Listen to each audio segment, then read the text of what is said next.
বন্ধুরা, চলে এলাম একটা ছোট্ট ভিডিওর মাধ্যমে। না বলে তো মুখ চুপ করে থাকা যায় না। তো দেখলে অসহ্য হয়, বাধ্য হয়ে বলতে হয়। নূপুরের একটা শর্ট ভিডিও দেখলাম, যেখানে জবা রানী বাবা, তিনি একজন ৮০-৯০ বছরের বুড়ি, কুজি হয়ে পড়েছিলেন শিবশ্যামা মায়ের ওখানে এসে। উনি নাকি ভালো হয়েছেন থেরাপি দিয়ে। ভালো হওয়ার পরেও তার চরিত্রটা কিন্তু বদলায়নি। নূপুরকে বলছে চোখকালি বুড়ি, আমাকে বলছে ৮০ বছরের বুড়ি চোখকালি তুতলি, আমাকে বলছে ৮০ বছরের বুড়ি। এই জবা রানী, তোকে বলছি, তোকে বুড়ি তো হয়ে গেছিস, থুবড়ে তো সব গেছে, তারপরেও তোর কুটনিগিরি যায়নি।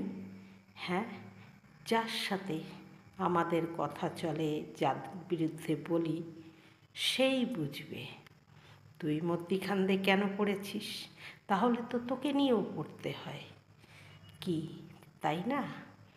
তুই কি বললি? ৮০ বছরের বুড়ি, তোর তো ৯০ বছর পার হতে চলেছে, টুকরে গেছিস, তারপরেও লজ্জা হয়নি? বেহায়া মহিলা, পুরো বেহায়া মহিলা তুই। তুই কী ভাবছিস সেরে উঠেছিস? তোর পাপের সাজা তুই আরও পাবি। কী ভাবছিস ওখানে পড়ে থেকে তুই একটা মন্দিরের মধ্যে পড়ে থেকে লোককে উল্টো পাল্টা বলবি আর ঈশ্বর সেটা মেনে নেবেন? কখনো না। এর সাজা তোকেও পেতে হবে। তুই লোকের টোন টিটকিরি মারিস, তোর ওই বয়সে তুপড়ে তো গেছিস। আমি যেমন ঘাটের মরা, তুইও তো তার থেকে বেশি ঘাটের মরা।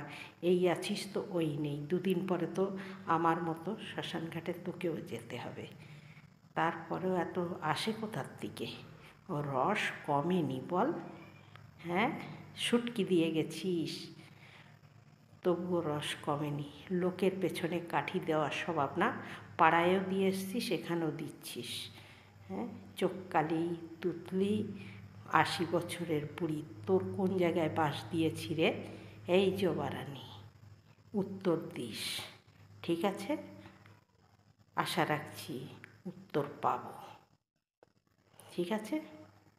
জয় বজরংবলী, জয় শ্রীরাম, জয় গুরু, জয় গুরু, জয় শিব শম্ভু। আর তোর মাতাজিকে বলিস এরকম আরও তোদের সাপোর্ট করে ভিডিও ছাড়তে।